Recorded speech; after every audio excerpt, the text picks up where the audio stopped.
ధర్మం అంటే భక్తి. భక్తి ఎవరి పట్ల? భగవంతుడి పట్ల. వాడు ఎలా చెప్తున్నాడో నేను అలాగే బతుకుతున్నాను, నేను ఇంకొకలా బ్రతకట్లేదు.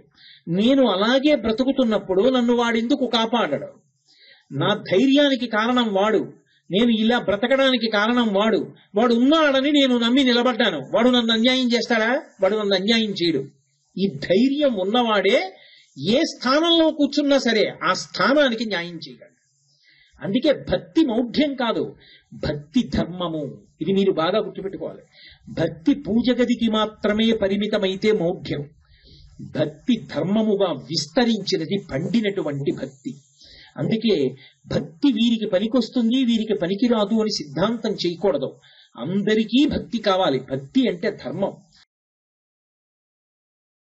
మనం పాటించేటటువంటి నియమముల యొక్క సంకలనంతో కూడుకున్నటువంటి ఈ విధానమునకు సనాతన ధర్మము అని పేరు. ఎందుకంటే మతము అన్న మాట వాడరు. మతము అన్న మాట ఎప్పుడు వాడతారంటే అది ఎవరైనా ఒక మనుష్యుడు ప్రాకృతమైనటువంటి జననమును పొందినటువంటి ఒక మనుష్యుని యొక్క మేధస్సులో పుట్టినటువంటి సిద్ధాంతము ప్రాతిపదికగా వచ్చినటువంటి విధి విధానమైతే దానికి మతము అని పేరు. ఒక మతి నుంచి పుట్టింది కాబట్టి దానికి మతము అని పేరు. సనాతన ధర్మము ఎవరి మనసులోంచి పుట్టింది అంటే అది ఒకరి మనసులోంచి పుట్టినది కాదు. సనాతన ధర్మములకు ఆద్యుడు ఈయన సనాతన ధర్మాన్ని ప్రారంభం చేశాడు అని చెప్పడం కుదరదు. ఎందుకని? ప్రమాణాన్ని బట్టి చెప్తారు. సనాతన ధర్మమునకు ప్రమాణం ఏది అంటే వేదము ప్రమాణము.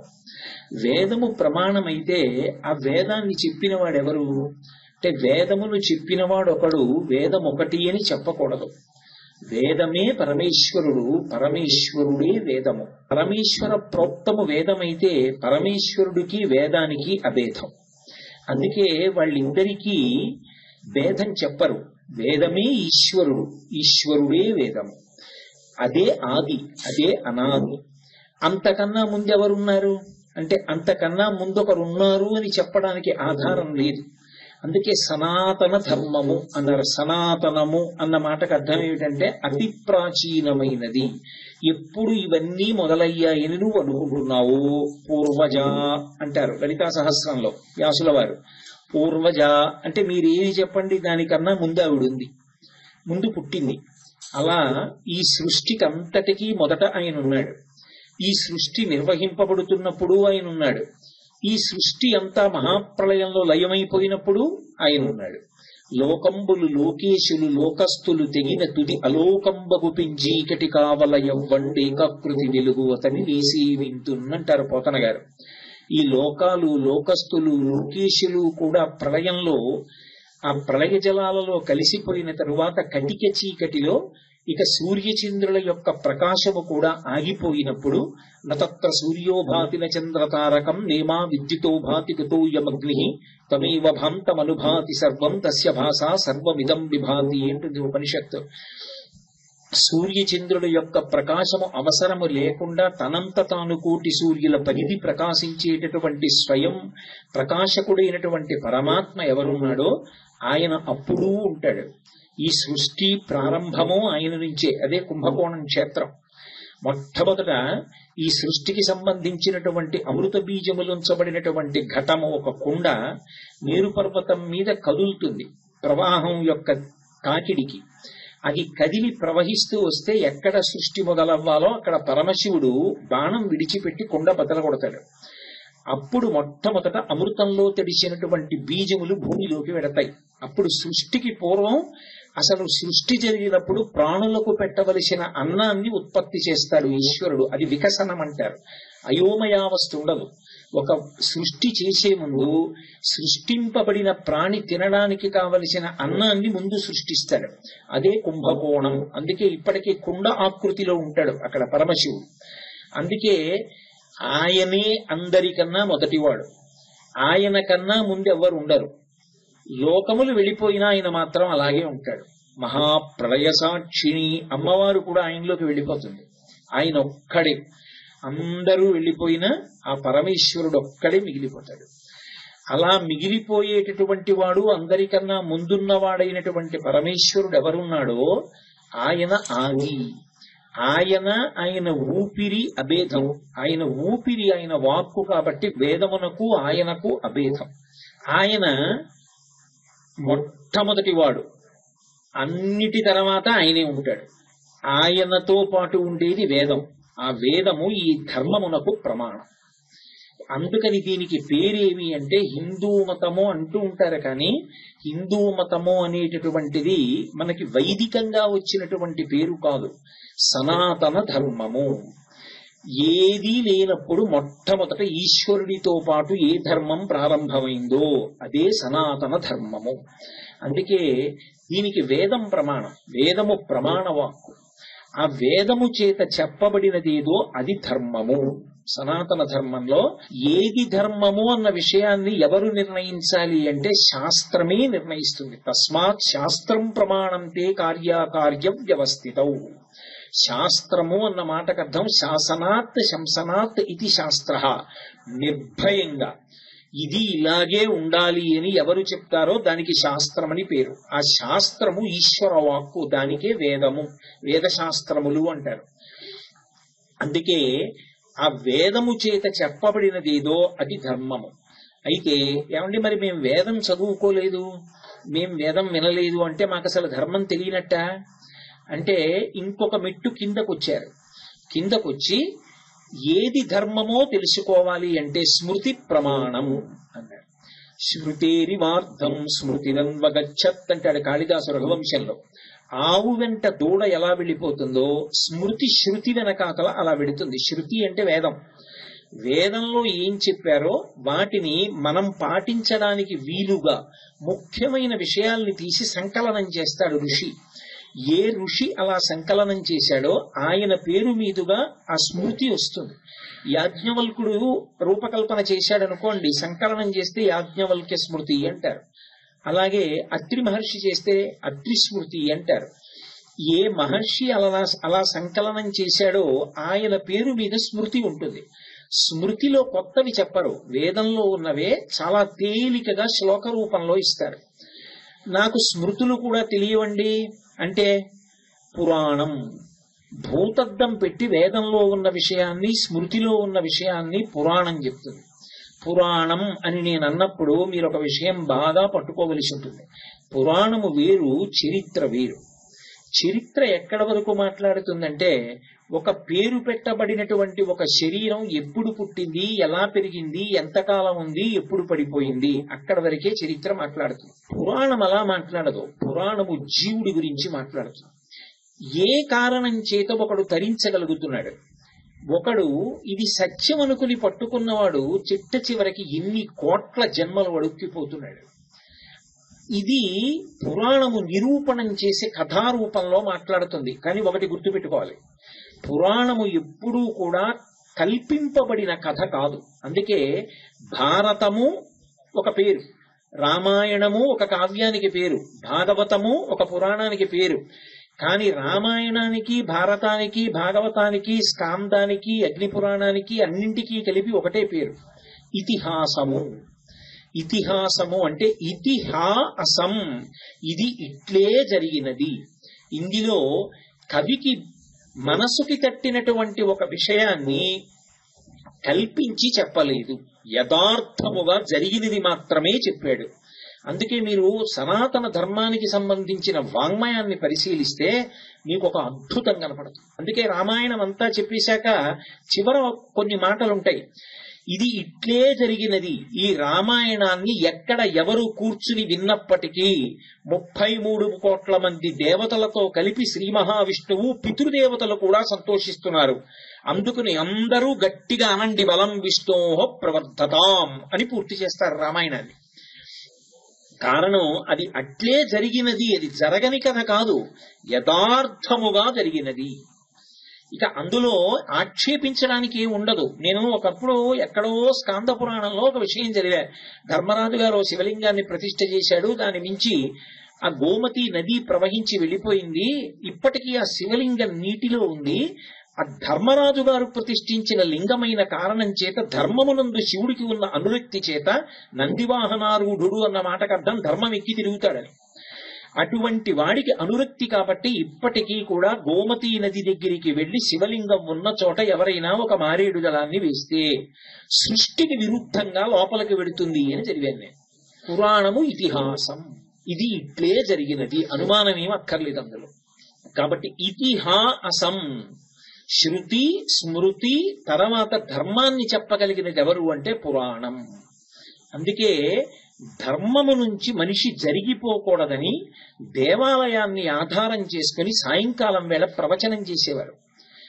రాత్రి ప్రవచనం విని వెళ్లి పడుకునేవాడు. మరునాడు కలిసి రానివ్వండి కలిసి రాయకపోనివ్వండి ఉద్రేకపడేవాడు కాడు.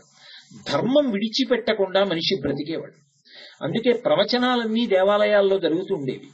కాబట్టి పురాణం, శృతి స్మృతి పురాణం. నాలుగవది శిష్టాచారం. శిష్టాచారం అంటే ఈ పై మూడిటిలో కానీ కనీసం ఒకదానిలో కానీ నిష్ణాతుడైన వ్యక్తి ఎలా జీవనం చేస్తాడో, ఒక సందర్భంలో ఆయన ఎలా ప్రవర్తిస్తాడో చూసి అలాగే ప్రవర్తిస్తే అదే వేదంలో చెప్పబడిన ధర్మం. అందుకే రామాయణానికి వేదోపబ్రహ్మణము అని పేరు పెట్టారు ఋషులు. వేదం చదువుకుంటే ఏం తెలుస్తుందో రామాయణం చదువుకుంటే అదే తెలుస్తుంది. రామాయణం చదివేటప్పుడు నేను చదివేసిన రామకథేనండి ఇదంతాను అని చెప్పి గబగబా చదువుతానంటే నేను చెప్పలేను. రామాయణం ప్రతి శ్లోకాన్ని మీరు జాగ్రత్తగా చదివితే రామాయణం వేదంలో ఉన్న అన్ని విషయాల్ని ఎలా చెప్తుందో మీకు అర్థం అవుతుంది. రామచంద్రమూర్తి అరణ్యవాసానికి వెళ్ళిపోయాడు సీతాలక్ష్మణులతో. భరతుడు అన్నగారిని వెనక్కి తీసుకొస్తానని కౌసల్యని సుమిత్రని కైకేయిని వశిష్ఠాదులను పరివారాన్ని అంతటినీ తీసుకుని అరణ్యానికి వెళ్ళాడు. రాముడికి తెలియదు తండ్రి చచ్చిపోయాడని. వెళ్ళి చెప్పాడు. చెప్పిన తరువాత రాముడు అన్నాడు, విశేషంగా ఏడిచాడు. తండ్రి చచ్చిపోయాడు అని తెలిసిన తరువాత ఎంతటి మహాజ్ఞాని అయినా ఏడవలసిందే. ఎవరు మినహాయింపు అని చెప్పారంటే ఒక్క సన్యాసి మాత్రం ఏడవక్కర్లేదు, సర్వసంగ పరిత్యాగి కాబట్టి. కానీ సన్యాసికి కూడా తల్లిదండ్రుల విషయంలో ఎంత నియమం చెప్పారంటే ఆయన ఏ బట్టతో కూర్చుని ఉన్నాడో, అంటే ఏ కాషాయం బట్టతో, ఆరేసిన బట్ట కాకుండా ఏ బట్టతో కూర్చుని ఉన్నాడో, ఏ బట్టతో కూర్చుని ఉండగా తండ్రి మరణాన్ని కానీ తల్లి మరణాన్ని కానీ విన్నాడో అదే బట్టతో ఉత్తర క్షణం వేదికి దిగిపోయి వెళ్లి సచీల స్నానం చెయ్యాలి. ఆ బట్టతోటే స్నానం చేయాలి. తండ్రికి అంతకన్నా సన్యాసి చెయ్యక్కర్లా. తల్లికైతే అసలు తల్లి విషయంలో చెప్పిన ధర్మం వింటే తెల్లబోతాం మనం. తండ్రి గారైతే సన్యసించిన వ్యక్తి దగ్గరికి వస్తే అందరితో పాటే వరుసలో వచ్చి నమస్కారం చేసి వెళ్ళిపోవాలి. కొడుకు సన్యసిస్తే తన కడుపున పుట్టిన కొడుకైనా నమస్కారం చేయాలి. తల్లి వస్తే సన్యసించిన వ్యక్తి అయినా సరే లేచి నిలబడి ఆదరంతో నమస్కరించాలి. తల్లి విషయంలో శాస్త్రం అంత జాగ్రత్త చెప్పింది. ఎక్కడి ధర్మం అక్కడే. రాముడికి తెలియదు దశరథుడు చనిపోయాడని. చెప్పాడు భరతుడు వచ్చి, అన్నయ్య నాన్నగారు చనిపోయారన్నయ్య అన్నాడు. విశేషంగా ఏడ్చాడు. ఏడ్చినటువంటి రాముడు కౌసల్య సుమిత్ర కైకేయి భర్త పోయాడు, పైగా వాళ్ళు అప్పటికే కొంత వయసు మీరింది. ఆ బాధ చేత ఎక్కలేకపోయారు కొండ. మెల్లమెల్లగా ఎక్కుతున్నారు. రాముడు ధర్మమూర్తి, పెద్ద కొడుకు. తండ్రి మరణవార్త విన్నాడు. అక్కడ కూడా ఆయన ధర్మం తప్పడు. ఆయన భార్యని పిలిచాడు, సీతమ్మని పిలిచి అన్నాడు, సీతా పురస్త్వాద్వ్రజతు త్వమేన మహితో వ్రజ, నువ్వు ముందు నడు, నేను నీ వెనకాతల నడిచొస్తాను. ఎందుకని అంటే పెళ్ళయిన తర్వాత భర్త ముందు నడుస్తాడు, భార్య వెనక నడుస్తుంది. అంటే అది మంగళప్రదమైన నడక అంటారంటే ఎప్పుడూ అలా నడవాలని కాదు. ఇంట్లో బయలుదేరినప్పుడు ముందు భర్త అడుగు వెయ్యాలి, వెనక భార్య వెయ్యాలి. ప్రయాణ సాధనం ఎక్కేటప్పుడు భార్య ముందు ఎక్కాలి, భర్త తర్వాత ఎక్కాలి. మీరు రామాయణం చూస్తే వేదంలో చెప్పబడిన ధర్మాలన్నీ రాముడు పాటిస్తాడు. పరమాద్భుతం అంటే అసలు శ్రీరామాయణం. కౌసల్య వెనకాతల వచ్చి మెల్లిగా మెట్లెక్కుతూ అక్కడే ఉన్నాడు రాముడిని పర్ణశాల వంక చూస్తూ ఎక్కింది. దర్భల మీద గారపిండి ముద్దలు కనపడ్డాయి. ఆవిడ ఓ మాట అంది, ఏడుస్తూ అంది, నా కొడుకు గారపిండి తింటున్నాడనమాట. సార్వభౌముడు, దశరథుడి కొడుకు, ధర్మాత్ముడు, అన్ని లక్షణములున్నవాడు గారపిండి ముద్దలు తింటున్నాడు కాబట్టి ఇవాళ తన తండ్రికి గారపిండి ముద్దతో శ్రాద్ధం పెట్టాడు అని. కొడుకు దేనితో అన్నం తింటున్నాడో, ఎంత ఐశ్వర్యంతో ఉన్నాడో అంతకన్నా ఎక్కువ కానీ అంతకన్నా తక్కువ కానీ శ్రాద్ధంలో వాడకూడదు. తను గారపిండి తింటున్నాడు, తండ్రికి గారపిండి ముద్దతోటే శ్రాద్ధం పెట్టాడు. ధర్మం వేదంలో ఏం చెప్పారో రామాయణంలో రాముడు పాటించి చూపిస్తాడు. అందుకే పురాణములు, కావ్యములు, ఇతిహాసములు చదివితే ధర్మం తెలుస్తుంది. ఓ, మనం ఇలా బ్రతకాలన్నమాటన అర్థం అవుతుంది. అవి దాటితే శిష్టాచారం, చదువుకున్న పెద్దలు ఎలా ప్రవర్తిస్తారో అలా ప్రవర్తించాలని అర్థం అవుతుంది. ఆఖరికి సమాజంలో అటువంటి పెద్దలతో పరిచయం కూడా నాకు లేదండి అంటే అంతరాత్మ ప్రబోధం. అంతరాత్మ లోపల నుంచి చెప్తూ ఉంటుంది, అలా వద్దు, అలా చెయ్యకు, ఇలా చెయ్యి, తప్పు, ఎందుకు అలా చేస్తావని చెప్తూ ఉంటుంది. కనీసం అంతరాత్మకి కట్టుబడాలి. ఈ 5 ధర్మమునకు ప్రమాణములు. ఈ 5 ధర్మాన్ని చెప్పడానికి అధికారులు. 6వది ఇక లేరు. ఎవ్వరూ కూడా ఇక ధర్మమును చెప్పడానికి అధికారులు కారు. ఈ 5 ధర్మాన్ని చెప్పడానికి అధికారులు. శృతి, స్మృతి, పురాణము, శిష్టాచారము, అంతరాత్మ. ఈ 5 ధర్మాన్ని చెప్తాయి. ఈ 5 చెప్పిన ధర్మాన్ని లోకంలో మిగిలిన వాళ్ళందరూ కూడా ధర్మ ప్రచారము అన్న పేరుతో ప్రచారం చేస్తారు. అందరూ ఆ మార్గంలో వెళ్ళాలి అని. ఈ ధర్మాన్ని శాస్త్రం ధ్రియతేవా జనైరితి ధర్మం అని పిలిచింది. ధర్మము అన్న మాటకి అమరకోశం ధ్రియతేవా జనైరితి ధర్మం అంటూ. ఎవరు అనుష్ఠించారో వాడు ధర్మాత్ముడు. తెలిసున్నవాడు ధర్మాత్ముడు కాడు. ధర్మాత్ముడు అన్న మాటకి, ధర్మం ఎరిగినవాడు అన్న మాటకి మధ్యలో మహాసముద్రాలంత వ్యత్యాసం ఉంటుంది. మీరు ఈ విషయాన్ని కొంచెం జాగ్రత్తగా గమనించవలసి ఉంటుంది. ధర్మం తెలియడం వేరు, ధర్మాన్ని ఆచరించడం వేరు. ప్రాణం పోయినా సరే ధర్మాచరణంలో నేను వెనుకడుగ వెయ్యను అన్న పూనిక ఉన్నవాడెవరో వాడు శాశ్వతత్వాన్ని పొందుతాడు. ఎన్ని తెలుసున్నా ధర్మాచరణమునందు అనురక్తి లేనివాడెవరో వాడు లోక కంటకుడైపోతాడు. మీకు నేను ఒక్క ఉదాహరణ చూపిస్తాను. రావణాసురుడికి ధర్మం తెలియదు అని మీరు అనుకుంటే పొరపాటు. రావణాసురుడికి తెలియని ధర్మం ఏమీ లేదు. సమస్త వేదాంగములు చదువుకున్నాడు. ఆయనే మామూలు మనిషిగాడు. ఆయన సాక్షాత్తు విశ్రవసో బ్రహ్మ యొక్క కుమారుడు. విశ్రవసో బ్రహ్మ పులశ్చ బ్రహ్మ యొక్క కుమారుడు. పులశ్చ బ్రహ్మ చతుర్ముఖ బ్రహ్మ గారి యొక్క మానసికంగా ఆయన సృజించిన ప్రజాపతులలో ఒకడు. అందుకని స్వయంగా ఆయనకి ముత్తాత చతుర్ముఖ బ్రహ్మగారు. అంతటి బ్రహ్మ తేజస్సులో వచ్చినవాడు. అటువంటి బ్రహ్మవంశంలో వచ్చాడు. ఆయనకి తెలియనివేం లేవు. సుందరకాండ చదవండి సుందరకాండ పారాయణ చెయ్యండి అని ఎందుకంటారంటే, సీతమ్మ ఒక ప్రశ్న వేసింది రావణున్నందులో. ఇహ సంతో నవాసంతి సతోవా నానువర్తసే తదాహి విపరీతాతే బుద్ధిరాచార వర్జిత అని అడిగింది. నీకు ధర్మం తెలియదా? ధర్మం నీకు తెలియదు అని అనుకోవడం సాహసంసమా రావణ? నీకు ధర్మం తెలుసు, ఎందుకంటే వేదాంగములు చదువుకున్నావు. ఇక్కడ చెప్పేవాళ్ళు లేరా? చెప్పేవాళ్ళు లేరనుకోవడానికి వీల్లేదు. విభీషణుడున్నాడు, భార్య ఉంది మండోదరి, ధర్మం చెప్తుంది. కైకసి ఉంది తల్లి.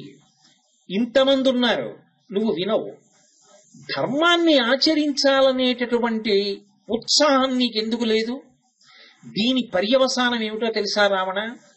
పరమ భయంకరంగా ఉంటుంది. ధర్మాచరణ చెయ్యని వాడి జీవితం చిట్ట చివరికి ఎంత భయంకరంగా వెళ్ళిపోతుంది అని చెప్పాయంటే శాస్త్రాలు, ఈశ్వరుడు ఒక్క శాసనమే చేస్తాడు. ఆయన ఏం పెద్ద దండించక్కర్లేదు, ఏదో కష్టపెట్టేయక్కర్లేదు. నీ మలమూత్రములను నువ్వు లేచి విసర్జించలేవు, చాలు. అందుకే మృత్యు దేవత అంటారు సనాతన ధర్మం. ఈ దేవతగా చెప్పినటువంటి వాళ్ళు ఉండరు. ఎందుకు దేవత అయిందంటే, ఈ శరీరం తన మలాన్ని తాను, తన మూత్రాన్ని తాను విసర్జించకుండా మంచంలో ఉండిపోయిందనుకోండి. తింటుంది, తాగుతుంది, ఆ రెండూ చేయదు. అలా చేయకపోతే భార్యకి కూడా బరువు అయిపోతుంది. తిన్నది జీర్ణం అయిపోయి తాగింది వంట పట్టినంత కాలం తిరగడం గొప్ప కాదు రావణ. చిట్ట చివరి రోజు ఒకటి ఉందని గుర్తుపెట్టుకో. అబ్దుల్ కలాం గారి మాటల్లో అయితే the day of the final judgement. అప్పుడు ఈశ్వరుడు నువ్వు పాటించిన ధర్మాన్ని, నువ్వు వదిలిపెట్టిన ధర్మాన్ని లెక్కలోకి తీసుకుంటాడు. అనాయాసేన వరణం వినా దైన్యేన జీవితం అని అడిగి తీర్థం పుచ్చుకుంటారు మల్లికార్జున స్వామి దేవాలయంలో శ్రీశైలంలో. బతికున్నంత కాలం చెయ్యి చాపకుండా తినగలిగితే చాలు. లక్షాధికారైన లవణమన్నమే కాని మెరుగు బంగారంబు మింగబూడు, విత్తమార్జన చేసి విర్రవీగుటె కాని కూడపెట్టిన సొమ్ము కుడువలేడు, పొద్దుగా మరుగైన భూమి లోపల పెట్టి దాన ధర్మము లేక దాచి దాచి తుదకి దొంగలకిత్తురో దొరల కౌరో, తేని జుడ్డీగలీయవా తిరువరులకు భూషణ వికాస శ్రీధర్మ పురనివాస దుష్ట సంహార నరసింహ దురిత దూర. ధర్మాన్ని తప్పితే ఎవడు తప్పాడో వాణ్ణి కట్టి కుడిపేస్తుంది. అప్పుడు అక్కడికి వచ్చేవాడు ఉండడు. అది శాస్త్రం 1కి 10 మాటలు హెచ్చరించి చెప్తుంది. నువ్వు సంపాదించింది వారసులు పనిచేసుకుంటారు, ఏ మార్గంలో తెచ్చావన్నది మాత్రం ఈశ్వరుడు లెక్కలోకి తీసుకుంటాడు. అది నువ్వు ఆ మార్గంలో వెళ్ళిన వాడివి, దీనికి ఫలితాన్ని అనుభవించమని శాసనం చేస్తాడు. ఒక తిరియక్కుగా చేశాడనుకోండి చాలు బతుకు. వెన్నుపాం భూమికి అడ్డంగా పుట్టి అడ్డంగానే పెరుగుతుంది, ఇక నిలువుగా పెరగదంటే మనిషి కాడు. ఏమో ఉచ్చులు పట్టి చంపుతారో, కత్తితో మెడ నరికి చంపుతారో, బాణం వేసి చంపుతారో, ఈట పెట్టి చంపుతారో, ఎలా చంపుతారో, ఎంత బాధ పెడతారో ఎవరికి తెలుసు. అంత భీభత్సంగా ఉంటుంది జీవితం. ప్రతి క్షణం మృత్యువు ఎదురుగుండా వస్తూనే ఉంటుంది, నిరంతర భయంతో ఉంటుంది. అలా కాకుండా తరించడానికి వీలైన జీవితం మనుష్య జన్మ ఒక్కటే. అటువంటి జన్మకి మాత్రమే ధర్మంతో సంబంధం. మిగిలిన ఏ ప్రాణికి ధర్మం లేదు. మిగిలిన వాటికి అన్నిటికీ కూడా ఒకటే ధర్మం, పశుధర్మం. దేవి భాగవతంలో పశుధర్మో నమే ప్రీతిం అంటాడు వ్యాసుడు. ఒక ఆవు ఉందనుకోండి, అది దాని కడుపున పుడుతుంది గిత్తదూడ, అది పెద్దదవుతుంది. పెద్దదైన తర్వాత గిత్తదూడ ఎద్దవుతుంది. ఎద్దై తనని కన్న తల్లి ఆ ఆవుతోటే సంగమిస్తుంది. ఇప్పుడు ఆవుకి ఎద్దుకి దోషం వచ్చిందా అంటే దానికి దోషం రాదు, అది పశుధర్మం, ఉపాధి పశువు, అందుకని పశుధర్మం. ఒక పెద్ద పులి నిండు చూలాలుగా ఉండి ఇంకా కాసేపట్లో ప్రసవిస్తుందన్న జింకని తరిమి తరిమి చంపేస్తుంది. పులికి దోషం వచ్చిందా? రాలేదు, అది పశుధర్మం. వాటికి కర్తృత్వం లేదు, శాస్త్రంతో సంబంధం లేదు. కానీ మనిషికి మాత్రం ధర్మం అన్నది అన్ని వేళలా అవసరం. ఎందుకని అంటే ధర్మము అన్న మాట మీరు బాగా జ్ఞాపకం పెట్టుకోవాలి, ఎప్పుడూ ఒక్కలా ఉండదు. ధర్మము నిరంతరము మారిపోతుంది, సత్యము ఎప్పుడూ మారదు. మారనిది సత్యం, మారిపోయేది ధర్మం. మారిపోయే ధర్మాన్ని పట్టుకున్నవాడు మారని సత్యమునందు ఒకటిగా అయిపోతాడు. అసలు భగవంతుడి పేరు సత్యం అంతే, సత్యం తప్ప ఇంకొక పేరు లేదు. అటువంటి సత్యమునందు నిలబడాలి అంటే, సత్యం అంటే అబద్ధం చెప్పకుండా ఉండడం కాదు, సత్యం అంటే నిత్య వస్తువు, షడ్వికారములు లేనిది, ఎప్పుడూ ఉండేది భగవంతుడు. తాను భగవంతుని యందు ఐక్యమైపోవడానికి లేదా తను అద్వైత మోక్షాన్ని పొందడానికి ఏది ఆధారము అంటే ధర్మమే. ధర్మము ఎప్పుడూ ఒక్కలా ఉండదు, ఇది మీరు బాగా పట్టుకోవలసి ఉంటుంది. ఒకనాడు ఉన్న ధర్మం రెండవ నాడు ఉండదు. ఏకాదశి తిథి వచ్చిందనుకోండి, ఆ రోజున ఉపవాసం ధర్మం. ద్వాదశి తిథి వచ్చిందనుకోండి, ద్వాదశి నాడు ఎంత తొందరగా వీలైతే అంత తొందరగా పారణ చేసేయాలి, అంటే ఏదో ఒకటి తినేసేయాలి. కనీసంలో కనీసం భోజనం ఎలా చేస్తానండి? సంధ్యావందనం చేసుకోవాలి, పూజ చేసుకోవాలి, అభిషేకం చేసుకోవాలి. ద్వాదశి నాడు పొద్దున్నే అన్నం ఎలా తింటానండి అన్నారనుకోండి, ఉసిరికాయ ముక్కన్నా నోట్లో వేసుకోవాలి. ద్వాదశి నాడు పారణ చెయ్యాలి, ఏకాదశి నాడు ఉపవాసం చేయాలి. నేను ఇప్పుడు ఇక్కడికి వచ్చి కూర్చున్నాను అనుకోండి, నేను ఇలా చెప్తే ఎవరైనా ఏమైనా అనుకుంటారా అన్న భయం నాకు ఉందనుకోండి, నేను మాట్లాడకూడదు, అసలు ఉపన్యాసం చెప్పకూడదు. నేను శాస్త్రాన్ని ధైర్యంగా మాట్లాడతాను అన్న పూనిక నాకుంటే నేను కూర్చోవాలి. అప్పుడు నాది వక్త ధర్మం. నేను మాట్లాడేటప్పుడు శాస్త్రం ఒక్కటే మాట్లాడాలి. అది వినడానికి, అనుష్ఠించడానికి తాపత్రయంతో వచ్చారు వాళ్ళు. నేను చెప్పకపోతే తప్పు నాకొస్తుంది, పాపం నాకొస్తుంది. ఉన్నదున్నట్లు నేను మాట్లాడతాను. అప్పుడు చెప్పడం నా ధర్మం. ఎక్కడికి వెళ్ళినప్పుడు అక్కడ ధర్మం మారిపోతూ ఉంటుంది. నేను నా ఉద్యోగానికి వెడితే నా పై అధికారి దగ్గర నేను ధర్మం పాటించాలి. అదే నేను సభలో ఉన్నాననుకోండి, ఎంత పెద్ద అధికారం అనివ్వండి, నేను చెప్పవలసిన విషయాన్ని చెప్పేస్తాను. అంతే తప్ప ఇది నేను చెప్తే ఒకవేళ ఆయనకి ఏమైనా అన్వయం అవుతుందేమో అని నేనేం అనుమానపడ్డం కానీ చెప్పకుండా మానేయడం కానీ నేను చేయను. అక్కడ నాది ధర్మం, అక్కడ అది ధర్మం. నేను నా తండ్రి ముందు నిలబడితే చేతులు కట్టుకుని నిలబడాలి, ధర్మం అంటే ఏమిటో రాముడు మాట్లాడతాడు రామాయణం. ఒక తండ్రి అన్న మాటకి ఉన్నటువంటి గొప్పతనం ఏమిటో చెప్తాడు రామచంద్రమూర్తి. అయోధ్యకాండలో మాట్లాడతాడు. ఎంత అద్భుతమైనటువంటి విషయాలు చెప్తాడంటే ఒక తండ్రి అన్న మాటకు అర్థం ఏమిటో చెప్తాడు. చెప్తూ అంటాడు, తల్లి కన్నా కూడా తండ్రి 2 కారణముల చేత గొప్పవాడు. ఏ 2 కారణముల చేత అంటే, ఉంగరం పెట్టేటటువంటి డబ్బా ఉంటుంది, చూడ్డానికి చాలా అందంగా ఉంటుంది, బంగారం కొట్లో ఇస్తూ ఉంటారు. ఇప్పుడు ఆ డబ్బా మూత తెరిచి నేను అక్కడ పెట్టాను అనుకోండి, దాన్ని ఎవ్వరు ఎత్తుకుపోరు. దానికి గౌరవం ఎందుకు వచ్చింది అంటే, ఉంగరం అందులో పెట్టాను అనుకోండి, డబ్బాకి గౌరవం ఉంగరం ఉండడం వల్ల వచ్చింది. ఇవాళ ఈ శరీరం ఉన్నది అంటే, ఈ శరీరము ఏర్పడడానికి కావలసినటువంటి ఆవాసము తల్లి గర్భం. తల్లి గర్భంలో ఈ శరీరము ఏర్పడడానికి కావలసిన బీజాన్ని నిక్షేపించిన వాడు, పెట్టెలో ఉంగరాన్ని పెట్టినవాడు నా తండ్రి. అందుకే తల్లి కన్నా తండ్రి ఆ విషయంలో గొప్పవాడు, నాకు జన్మనిచ్చి ఆయన గొప్పవాడు. అటువంటి తండ్రి ఉన్నాడే, ఆయన నిత్యస్మరణీయుడు. అందుకే లోకంలో 3 పుట్టినరోజులు చేసుకోమని చెప్పింది వేదం. 3 పుట్టినరోజులు ఏవి చేసుకోవాలి అంటే, జన్మత్రితయే అంది. తను పుట్టినరోజు చేసుకోవాలి, పెళ్లి రోజు వైదికం కాదు. తను పుట్టినరోజు చేసుకోవడం వైదికం. తన తండ్రి పుట్టినరోజున సభ చెయ్యాలి, తండ్రి పేరు మీద సభ చేసి తీరాలి. తండ్రి గారి శరీరం విడిచిపెట్టిన రోజున తండ్రిని స్మరించి చెయ్యాలి. 3వది, దేవతా స్వరూపముల యొక్క పుట్టినరోజున చెయ్యాలి. హనుమత్ జయంతి, శంకర జయంతి, కృష్ణాష్టమి, శ్రీరామనవమి, ఇవి భగవంతుని అవతారాలు వచ్చినటువంటి రోజులు కాబట్టి ఆ రోజులు చెయ్యాలి. ఇందులో చమత్కారం ఏమిటో తెలుసా? తండ్రికి పుట్టినరోజు ఒకటి ఉంటుంది, తండ్రి గారి పుట్టినరోజుని చెయ్యాలి తప్పకుండా. తల్లికి పుట్టినరోజు ఏది? అదేమిటండి, నాన్నగారికి పుట్టినరోజు తెలిసినప్పుడు అమ్మకి పుట్టినరోజు తెలీదా అంటారేమో. అసలు అమ్మ పుట్టినరోజు ఏదో తెలుసా?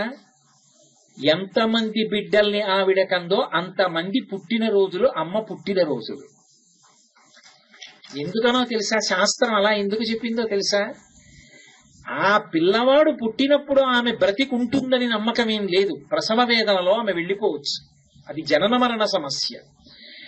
ఆ పిల్లవాడు పుట్టినప్పుడు ఆమె కూడా పుట్టింది, మళ్ళీ బతికింది కాబట్టి ద్విజ, 2వ మాట బతికింది. పుట్టి మరణ సదృశమైన వేదనలోకి వెళ్ళి మళ్లీ బతికింది కాబట్టి ఎంతమంది పిల్లలు ఉన్నారో అన్ని పుట్టినరోజులు ఆవిడికి. నీ పుట్టినరోజు చేసుకున్నప్పుడు దాంతో అమ్మకు కూడా పుట్టినరోజు కలిపి చెయ్యి.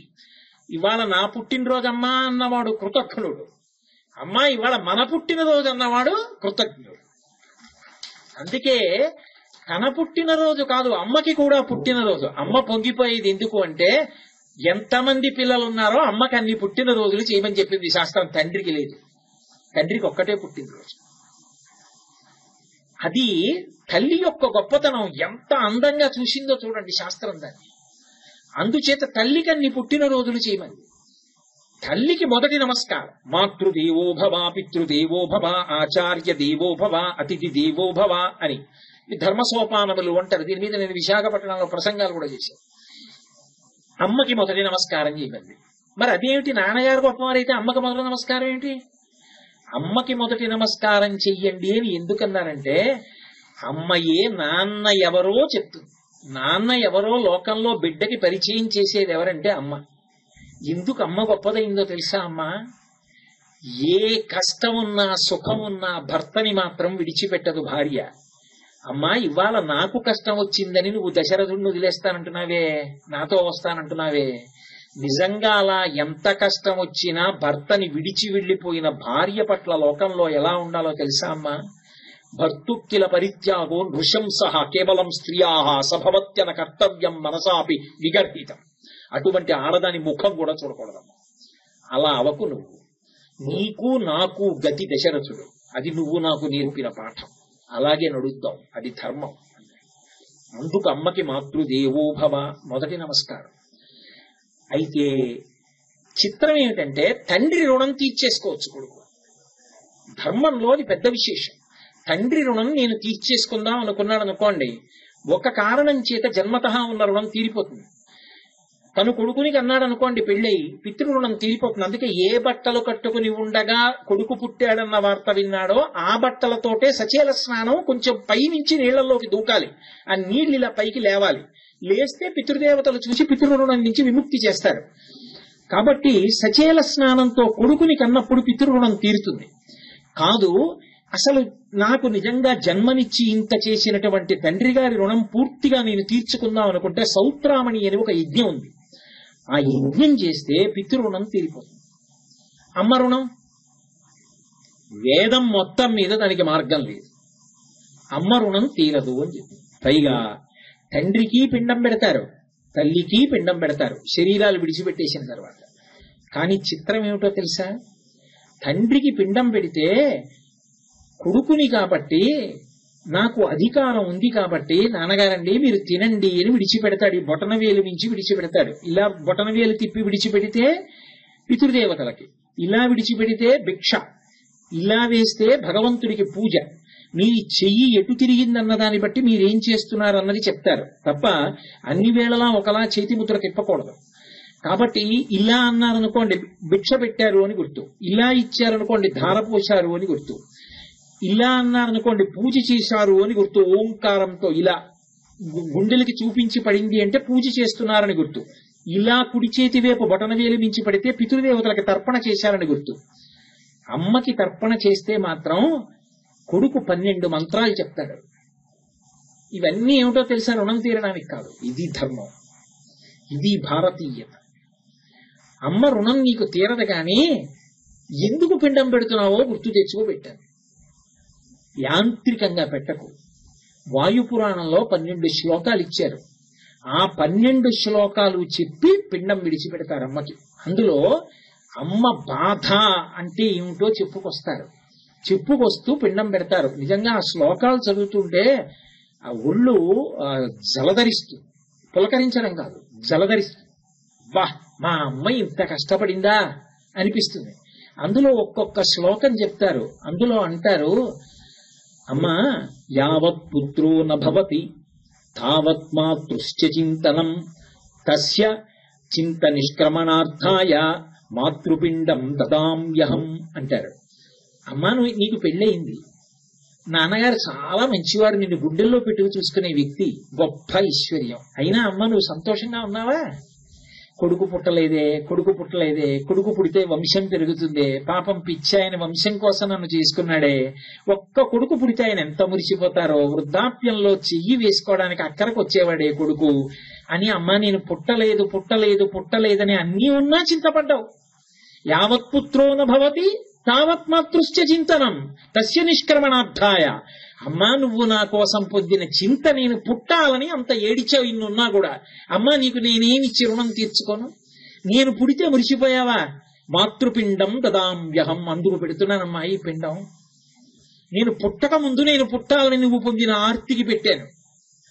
అలా ఒక్కొక్క శ్లోకం చెప్తారు. గర్భస్య ధారణే దుఃఖం విషమే భూమివత్తని తస్య నిష్క్రమణార్థాయ మాతృపిండం దదామ్యహం. గర్భస్య ధారణే దుఃఖం. ఆడది గర్భాన్ని ధరించడం అంత తేలిక విషయం ఏం కాదు. శరీరం అంతా కూడా వికారమును పొందుతుంది. ఎన్ని ఉపవాసాలు చెయ్యాలో, ఎన్ని మందులు వేసుకోవాలో, ఎంత జాగ్రత్తగా ఉండాలో. అందున అన్నిటికన్నా కష్టం ఏమిటంటే విషమే భూమివర్తని. ఈ భూమి మీద నడిచేటప్పుడు ఇలా చూద్దామంటే కడుపు అడ్డొస్తుంది. అలా అంత దూరంలో చూసుకుంటూ ఎత్తుపల్లాల మీద నాచున్న చోట ఎంతో జాగ్రత్తగా కాళ్ళేశావమ్మా. ఎందుకనంటే లోపల నేనున్నానని, నేనెవరో కూడా తెలియదు. నా కోసం అమ్మా ఎగుడు దిగుడుల్లో నడిచేటప్పుడు ఎంత జాగ్రత్తగా అడుగులేశావు. 9 నెలలు అలా కష్టపడ్డావా నా తల్లి? తస్య నిష్క్రమణార్థాయ మాతృపిండం దదామ్యహం. అందుకు పెడుతున్నానమ్మా ఈ పిండాన్ని. ఎంత కష్టపడ్డావమ్మా నా కోసం. ఇంకొక శ్లోకంలో అంటారు అమ్మ గురించి చెప్తూ, అమ్మా ఒకట రెండా నేను చేసిన తప్పులు? పాదస్య తాడనే పుత్ర వేదనే జనన్యా వేదనేషుచ. నేను అమ్మ కడుపులో పెరుగుతున్నప్పుడు కాలు కొద్దిగా కదిపి తన్నాను. మొదటిసారి గర్భం ధరించిన ఆడపిల్ల పుట్టింటికి వచ్చినప్పుడు అంటుంది, అమ్మా అమ్మా వీడు తంతున్నాడమ్మా, ఇక్కడ ఇక్కడ తంతునట్టు తెలుస్తోందమ్మా, అమ్మ వాడు తంతున్నాడమ్మా అని ఎంత మురిసిపోతుందో. అమ్మా నేను నీకు ఇచ్చిన ఉపకారం కడుపులో పడుకుని తన్నానమ్మా, కాళ్ళు పెట్టి మురిసిపోయావమ్మా. ఎంత వేదన పొందావమ్మా నేను లోపల పెరిగిపోతుంటే. నేను బయటికి వచ్చానా, నన్ను దగ్గరికి తీసుకున్నావా, నీకు ఇష్టమైన మంగళసూత్రం చేత్తో పట్టుకుని నువ్వు పాలిస్తున్న గుండెల మీద తన్నానమ్మా. మళ్ళీ అయినా పూల పొట్లాన్ని ముద్దు పెట్టుకున్నట్టు నా అరికాలు ముద్దు పెట్టుకుని నువ్వు ఊర్చుకున్నావా, నన్ను తప్పు పట్టలేదా అమ్మా. నేను నిన్ను ఇన్ని తన్నులు తన్నానా, ఇంత పెద్దవాణ్ణైనా భూమి విష్ణువు యొక్క భార్య నా తల్లి, కాలుతో తంతూనే ఉన్నానా అమ్మా. ఎంత తప్పు చేస్తున్నానమ్మా. ఇన్ని తన్నులు నేను తంతే వాడు అమ్మని తన్నాడు రా అన్నాడు అనుకోండి, చిచి ధూర్తుడు అంటాం వెంటనే. అమ్మని తన్నని వాడెవడున్నాడు లోకంలో? అందరూ అమ్మని తన్నిన వాళ్లే.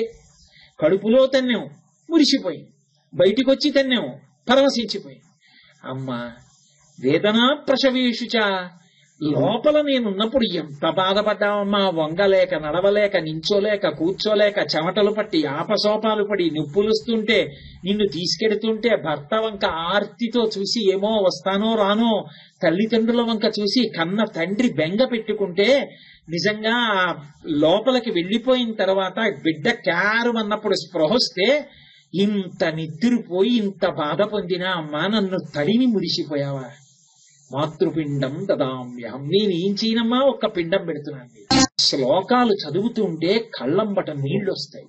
నిజంగా నేను ఆ 12 శ్లోకాల గురించి వ్యాఖ్యానం చేస్తే ఎంత కష్టంగా ఉంటుంది.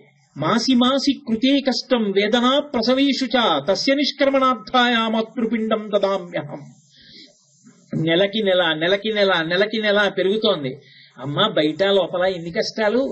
తొలిచూలు మా ఇంట్లో 5వ నెలలో సూడి లేనేవాళ్ళు ఒకళ్ళు, 7వ నెలలో వెళ్తూ గాని లేనేవాళ్ళు ఒకళ్ళు, అత్తారింట్లో పని ఎక్కువ ఉన్నా కాదనలేక చెయ్యాలి, అమ్మని చూడాలనున్నా వెళ్ళడానికి ఉండదు, అమ్మ ఉందో లేదో చూసేవాళ్ళెవరు, చేసేవాళ్ళెవరు, అమ్మ ఉన్నా పుట్టింట్లో బలం ఉందో లేదో, అమ్మ మాట నెగ్గుతుందో నెగ్గదో, నాన్నగారు ఆస్తిపరుడో కాదు, అమ్మని చూడాలనున్న మనసు ఎంత మూగబోయిందో, ఆ ప్రసవానికి ఏ పల్లెటూరో వెడితే ఎలా ఉంటుందో, అందుకని వెళ్ళానో వెళ్ళలేకపోయిందో పిచ్చి తల్లి. అమ్మా ఎన్ని కష్టాలు పడ్డావమ్మా, ఎంత వేదన పడ్డావమ్మా. మనసులో వేదన, శరీరంలో బాధ, ఇన్నిటినీ నా కోసం భరించేశావా ఆనందంగా. నేనేమిచ్చానమ్మా నీకు? పిండం పెడుతున్నానమ్మా. ఇంత పిడచ నా చేత్తో కలిపి దర్భల మీద పెడుతున్నాను. ఇంతకన్నా ఇక ఏమి పెట్టలేనమ్మా. దదామ్యహం తస్య నిష్క్రమణార్థాయ, ఆ పరివేదనకి నేను పెట్టిన పిండం చూసి సంతోషించండి. ఇంతకన్నా నేను చేయలేను. అమ్మ రుణం తీర్చుకోలేవు.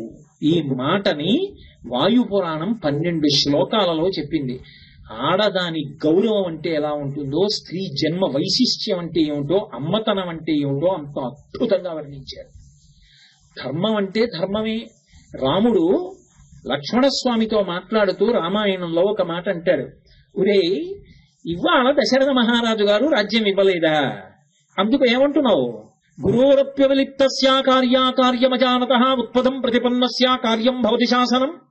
రాజ్యం ఇవ్వలేదు కాబట్టి అన్నయ్య నువ్వు అను, నా కోదండమునకు సంధించిన బాణ పరంపరలను కోసల రాజ్యం మీద విడిచిపెట్టే అయోధ్యానగరంలో ఉన్న సైన్యాన్నంతటినీ సంహరించి దశరథుణ్ణి బంధీకృతుణ్ణి చేసి నీకు రాజ్యం ఇస్తానంటున్నావు. నిన్న రాత్రి పిలిచి రాజ్యం ఇచ్చినప్పుడు ఎవడు రాయనా? తండ్రి. ఇవాళ అరణ్యవాసానికి వెళ్ళమంటే చంపేస్తావా అంటే అప్పుడు తండ్రి పెడితే, పెట్టకపోతే తండ్రి గాడు దయ్యమా? ఎవడు రా చెప్పాడు నీకు ఈ శాస్త్రం అని ఆయన అన్నాడు. ఎవరో తెలుసా తల్లిదండ్రులంటే లోకంలో? తల్లిదండ్రులంటే ఎవరి రుణాన్ని నువ్వు తీర్చుకోలేవో, ఎవరు చేసినటువంటి పనులకు ప్రత్యుపకారము చెయ్యడం అనేటటువంటి మాట లోకమునందు ఇక సంభవము కాదు. నస ప్రతీకారం, మళ్ళీ తిరిగి ఉపకారం చెయ్యడము అనేటటువంటిది ఎవరి విషయంలో సంభవం కాదో. మాతా పిత్రాచ యత్ కుర్యతః, వాళ్ళిద్దరూ చేసినటువంటి పనులు ఉన్నాయే వాటికి ఏమని ఉపకారం చెప్తావు? నీకు జన్మనిచ్చారు, నువ్వు పసిపిల్లవాడిగా ఉన్నప్పుడు నీకు స్నానం చేయించారు, అమ్మ మంచంలో మలమూత్రాలు విడిచిపెడితే చల్లతనానికి తెలివొచ్చేస్తే పక్క మార్చి దుప్పటి మార్చి ఇంకో బొంత వేసి నిన్ను పడుకోబెట్టి నిన్ను జోకెట్టి నువ్వు నిద్రపాడైపోతే ఆవిడ అలాగే పడుకుంది. ఆవిడ నిద్రపోలా. ఆవిడికి తెల్లవారకట్ట నిద్ర పట్టింది, నీకు తెలివొచ్చి లేచిపోయావు, నువ్వు ఎక్కడ ఆడుతూ పడిపోతావో అని నిద్ర కళ్ళతో లేచి నిన్ను ఆడించింది. తండ్రి ఎంత కష్టపడ్డాడో తెచ్చి నీకు అన్నం పెట్టాడు, తను తిన్నాడో తినలేదో నీకు పెట్టాడు. నువ్వు వృద్ధిలోకి రావాలని అన్ని పూజలు చేశాడన్ని నోములు పట్టాడన్ని వ్రతాలు చేశాడన్ని గుళ్ళకెళ్ళాడు. అటువంటి తల్లి అటువంటి తండ్రికి ప్రత్యుపకారం చెయ్యగలిగిన మొనగాడివిరా నువ్వు, వాళ్ళని నింద చెయ్యగలిగిన వాడివిరా. ఒక్క మాట ఎత్తకు. తల్లి తండ్రి పేరెత్తితే తల వంచి నమస్కరించిన వాడెవరో వాడు కొడుకు. అందుకే 3 జన్మదినాలు అని చెప్పింది శాస్త్రం. తండ్రి జన్మదినం, తండ్రి శరీరం విడిచిపెట్టిన రోజున కూడా అంత భక్తితోటి చెయ్యాలి. అలాగే తల్లిగారి జన్మదినం, తల్లిగారు శరీరం విడిచిపెట్టిన రోజు, తన జన్మదినం, 3 జన్మదినములు ఉంటాయి అని శాస్త్రం చెప్పింది. కాబట్టి ధర్మం అనేటటువంటిది కాలమునందు నిరంతరము మారుతూ ఉంటుంది. ఆ ధర్మాన్ని అనుష్ఠించకపోతే అప్పటికి బాగుంటుంది. ధర్మంతో వచ్చినటువంటి పెద్ద ఇబ్బంది ఏమిటంటే, మీరు ధర్మాతిక్రమణం ఎంత చేస్తామో అది అంత రుచిగా ఉంటుంది. అప్పటికి ఎంత ధర్మాన్ని విడిచిపెట్టేస్తుంటే అప్పటికది అంత బాగున్నట్టు, అబ్బా ఎంత బాగుంది, ఎవడు చెప్పాడు రా ధర్మం, ఇవన్నీ పిచ్చి మాటలు అనిపిస్తుంది. కానీ తదేవ ఫలమన్వేతి ధర్మస్య ధర్మనాశన తావత్ ధర్మఫలం యావత్ భవతా నత్ర సంశయ అంటారు హనుమ రామాయణంలో. ధర్మము యొక్క ఫలితాన్ని ధర్మం ఇచ్చుకుంటూ వెళ్ళిపోతుంది, అధర్మం కూడా తన ఫలితాన్ని తానిస్తుంది. అప్పుడు తట్టుకోలేడు. సీతమ్మ ఈ విషయాన్ని చెప్పింది రామాయణంలో. రావణ, ఇప్పుడు బాగుంది, ఇప్పుడు కాంచల లంకకి అధిపతివి, ఎందరో స్త్రీలతో భోగిస్తున్నావు, ఇన్ని కోట్ల సైన్యం ఉందనుకుంటున్నావు, నీ పేరు చెప్తే అందరూ లేచి నిలబడి నమస్కరిస్తారనుకుంటున్నావు. కానీ నువ్వు చేసిన పాపములకు ఫలితమిచ్చే రోజు కూడా ఒకటి ఉంటుంది. ఆ రోజున ఏమవుతుందో తెలుసా? దేవతలు, ఋషులు, యక్షులు, గంధర్వులు, కిన్నెరులు, కింపురుషులు ఆకాశం మీద నిలబడి ఎప్పుడు చస్తాడయా అని అడగడానికి నిలబడతారు. తొందరగా పడగొట్టవయా తలకాయ, చూసి వెళ్ళిపోతాం అంటారు. అప్పుడు నువ్వు బతికున్నట్టా పోయినట్టా, నీ ఒక్కడితో పోవు, పుత్ర మిత్ర కళత్రాదులతో వెళ్ళిపోతావు. నీ కళ్ళ ముందు నీ కొడుకులు పెడతారు. అంతకన్నా భయంకరమైన విషయం ఇంకొకటి లేదు. ఇది చెప్పిన ఉత్తరక్షణంలో అక్షకుమారుడు వెళ్ళిపోయాడు హనుమ చేతిలో. మొదటిసారి భయం తెలిసింది రావణాసురుడికి. నీ కళ్ళ ముందు నీ సైన్యం వెళ్ళిపోతుంది, నీ సోదరులు వెళ్ళిపోతారు. చిట్ట చివర 10 తలలు నరుకుతూ ఉంటాడు వరుస పెట్టి. ఆఖరి తల పడిపోతుంటే దివ్య దుందుగులు మోగుతాయి. ఏమిటి నువ్వు సాధించింది జీవితంలో? ఇవన్నీ ఏమైనా అక్కడికి వస్తాయా? నీ పేరు పెట్టుకునేవాడు ఉంటాడా లోకంలో? నా మాట విను, ధర్మ పరిత్యాగం చెయ్యకు, పాడైపోతావు. ఇవన్నీ క్షణభంగురములు, విరుపుల్లో ఉంటాయి, చిట్ట చివర పాడైపోతావు. రావణ వినలేదు. ఇన్ని పాపాలు చేశాడు, ధర్మాన్ని దాటాడు. ఆఖరణ 10 తలలు తరిగేశాడు రామచంద్రమూర్తి. శరీరం పడిపోయింది. మండోదరికి కబురెళ్ళింది. భర్త గారి పార్థివ శరీరం చూడాలి. పల్లకి ఎక్కువచ్చింది. ఆవిడ పల్లకి దింపారు. ఆవిడ ఇలా చూసింది. రావణుడు 10 తలలు తెగిపోయి నెత్తురు కారిపోతూ పడున్నాడు, పైన గ్రద్దలు తిరుగుతున్నాయి. అంతటి సార్వభౌముడు, అంత కీర్తిని అనుభవించినవాడు, అన్ని పాలరాతి మేడలలో తిరిగినవాడు యుద్ధ భూమిలో పడిపోతే క్రిమికీటకాదులు కొరుక్కు తిట్టుడై ఇటు తిరిగి చూసింది. రాముడు నిలబడున్నాడు ధనస్సు పట్టుకుని. అందరు అనుకున్నారు రాముణ్ణి నిందిస్తుంది, నా భర్తని చంపేశామని అనుకున్నారు. ఆవిడ రావణాసురుడి దగ్గరికి వెళ్ళింది. పరమ నీచుడా, నీ మృత్యువుని నువ్వు వండుకున్నావురా, నాలో లేని ఏ అందం నీకు సీతమ్మలో కనపడిందిరా అని అడిగింది. నీ శరీరం వెళ్లిపోయే క్షణం ఆసన్నమైనప్పుడు ఒకవేళ ఆవిడ ఉంటే ఎన్ని జన్మలెత్తినా ఆయనకే ఇల్లాలినవుతానని అనిపించుకోగలవా? ఒకవేళ నువ్వు ముందు వెళ్ళిపోతే ఆవిడ నిన్ను తలుచుకుంటూ ఆయన భార్యగా బతికిన బ్రతుకు నాకు చాలు, ఇంకా నాకేం అక్కర్లేదని రామకోటి రాసుకుంటూ ఉండిపోయేటట్టుగా బ్రతకగలవా? నీ భార్య నీ మీద తీర్పు చెప్తుందిరా, రోజు తెచ్చుకోకురా అంది ఆవిడ. ధర్మాన్ని విడిచిపెట్టడం చాలా తేలికగా ఉంటుంది. ధర్మాన్ని విడిచిపెట్టినప్పుడు వచ్చేటటువంటి సుఖం చాలా తీయగా ఉంటుంది. అధర్మాన్ని ఆచరించినప్పుడు వచ్చేటటువంటి ఫలితం అనుభవంలోకి వస్తే తట్టుకోవడం చాలా చాలా కష్టంగా ఉంటుంది. అది ఒక జన్మతో పోతుందని నమ్మకం లేదు. కోట్ల జన్మలు అనుభవించాలి జీవుడు. దాన్ని ఎవడు చెప్పాడు? వండుకొమ్మని ఎవడు చెప్పాడు? తినమని ఎవడు చెప్పాడు? రాముడు 10 తలలు లేవు, ఒక్క తలకాయ. తపస్సు చేయలేదు. రావణుడు తపస్సు చేశాడు. శివసాక్షాత్కారం రావణుడిది, శివసాక్షాత్కారం రాముడిది కాదు. రాముడు బాహ్యంలో బలహీనుడు, అరణ్యవాసం చేస్తున్నాడు. రావణుడు తన రాజ్యంలో తానున్నాడు. తన చుట్టూ తన పరివారం ఉంది రావణుడికి. అసలు క్రమశిక్షణ అంటే తెలియకుండా అటు ఇటు గంతులేసే కోతులున్నాయి రాముడి వెనక. సముద్రాన్ని దాటాడు రాముడు, తన ఇంట్లో కూర్చుని యుద్ధం చేశాడు రావణాసురుడు. ఇన్ని బలాలు ఆయనకున్నాయి, ఇన్ని బలహీనతలు ఈయనకున్నాయి. ఎవరి చేతిలో ఎవరు వెళ్ళిపోయారు? ధర్మం చేతిలో అధర్మం వెళ్ళిపోయారు. ఇది రామాయణంలో అద్భుతమైన తీర్పు చెప్తారు స్వామి హనుమ. కిమీష భగవాన్ నంది భవే సాక్షాత్ విహాగత ఏన శప్తోస్మి కైలాసే మయా సంచలితే పురా అన్నారు. నందీశ్వరుడా, బాణాసురుడా, ఎవడురా? ఏదో నన్ను చంపడానికి శాపం వల్ల వచ్చినవాడు ఈ రూపంతో వచ్చాడేమో అనిపిస్తోంది, చూస్తే భయం వేస్తోంది అనుకున్నాడు రావణాసురుడు. అదే హనుమైతే నిర్భయంగా మాట్లాడారు. ఎక్కడి నుంచి వస్తుంది ఆ నిర్భయత్వం? ధర్మంలోంచి వస్తుంది. నేను ధర్మాన్ని పట్టుకుని ఉండగా నేనెందుకు చెనకబడతాను? నన్ను ఈశ్వరుడు కాపాడతాడు. ధర్మాన్ని పట్టుకున్న వాణ్ణి పరమేశ్వరుడు నిరంతరము కాపాడుతూనే ఉంటాడు. వాడు పాడవడం అనేటటువంటి మాట లోకంలో ఉండదు. అందుకే భాగవతంలో బలిచక్రవర్తి విషయంలో వామనమూర్తి ఒక మాట అంటారు, వీడు నా కొరకు రక్షింపవలయువాడు అంటారు. వీడిని నేను ఎందుకు రక్షిస్తున్నానో తెలుసా? ఏదో చాలా దానాలు చేశాడు కాబట్టి రక్షిస్తున్నాను అనుకోకండి. ఇంత భక్తి కలిగిన వాడిని రక్షించకపోతే అసలు భగవంతుడు ఉన్నాడని రేపు లోకం నమ్మదు. నా కోసం వీడిని రక్షిస్తున్నానన్నాడు. భక్తుడి విషయంలో భగవంతుడు ఎందుకు జోక్యం చేసుకుంటాడంటే అసలు ఆ ధర్మాన్ని పట్టుకున్న వాడిని నిరంతరం కాపాడుకుంటాడు. మహాభారతంలో అర్జునుడిని కాపాడలేదండి. అసలు పాండవులు ఎప్పుడో నిహతులైపోయారు. ఎంత గొప్పవాళ్ళైతే మాత్రం అసలు ఎక్కడున్నారు పాండవులు? కురుక్షేత్రం వరకు లేనేలేదు. ఒకవేళ కురుక్షేత్రం జరిగిన గెలుపు పాండవులది కానే కాదు. మీరు నిష్పక్షపాత బుద్ధితో ఆలోచిస్తే అసలు ఎప్పుడో అయిపోయింది యుద్ధం. మొట్టమొదటి రోజే అయిపోయింది. కృష్ణ పరమాత్మ ధర్మమునందు అనురక్తి కల్పించాడు ధర్మరాజు గారికి. మహానుభావుడు తండ్రి కోరుకున్నాడు పాండురాజు. వెనక పుట్టిన నలుగురు పిల్లలు ఎంత బలవంతులైనా పైన ఉన్నవాడు ధర్మాత్ముడు కాకపోతే నిలబడరు, పాడైపోతారు, నశించిపోతారు. పెద్దవాడు ధర్మాత్ముడైతే నేను వెళ్ళిపోయిన తర్వాత తండ్రి వాడు నడిపిస్తాడు. ధర్మ మార్గంలో వాడు నడిపిస్తే శాశ్వతులవుతారని ధర్మరాజానుగ్రహంగా పెద్ద కొడుకు కావాలని ధర్మరాజుని కన్నాడు. అందుకు మిగిలిన నలుగురు బతికిపోయారు. లేకపోతే వెళ్ళిపోలేదండి. ఒక్క సందర్భం చాలు. తొందరపడిపోయి పద్మవ్యూహంలో అభిమన్యుడు వెళ్ళిపోయాడని కోపం వచ్చి ప్రతిజ్ఞ చేశాడు అర్జునుడు. రేపు సూర్యాస్తమయానికి సైంధవుడి తల తరుగుతాను, అలా తరగకపోతే గాంధీవం వదిలేస్తానన్నాడు. గాంధీవం వదిలేస్తే ఇంక అర్జునుడేమిటి? తీరా ద్రోణాచార్యుల వారు పన్నినటువంటి వ్యూహం లోపలికి వెళ్లడం సాధ్యం కాలేదు. సూర్యాస్తమయ సమయం అయిపోయి అసలు సైంధవుడు కనపడలా. అలా దాచాడు. దాచిన వాడు ఆచార్యుడు, ఏ సామాన్యుడు వాడు.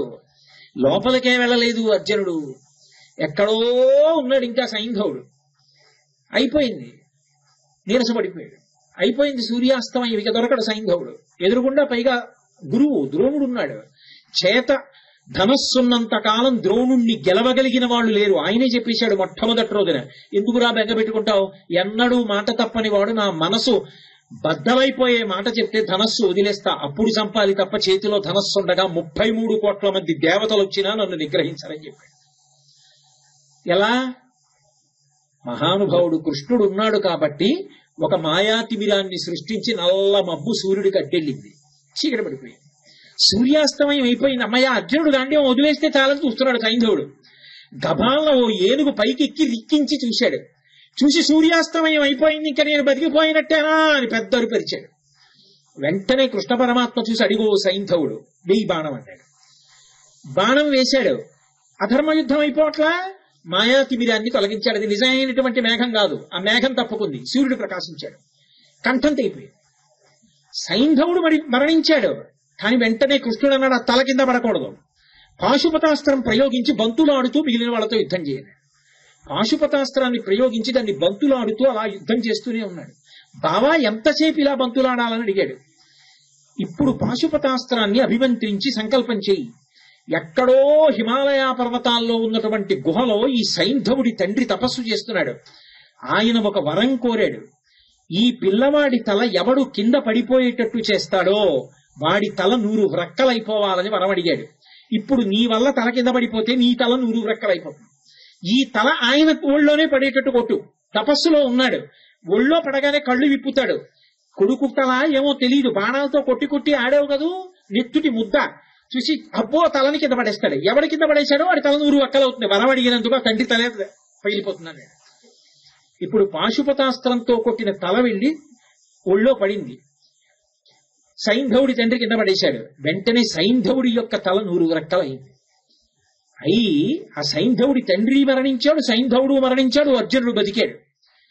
కురుక్షేత్ర సంగ్రామం అంతా అయిపోయిన తర్వాత నదీ తీరానికి తీసుకెళ్లి రథాన్ని ఆపి, అర్జున నీ సామాగ్రులు ఏమున్నాయో రథంలో తీసుకుని దూరంగా వెళ్ళిపో అన్నాడు.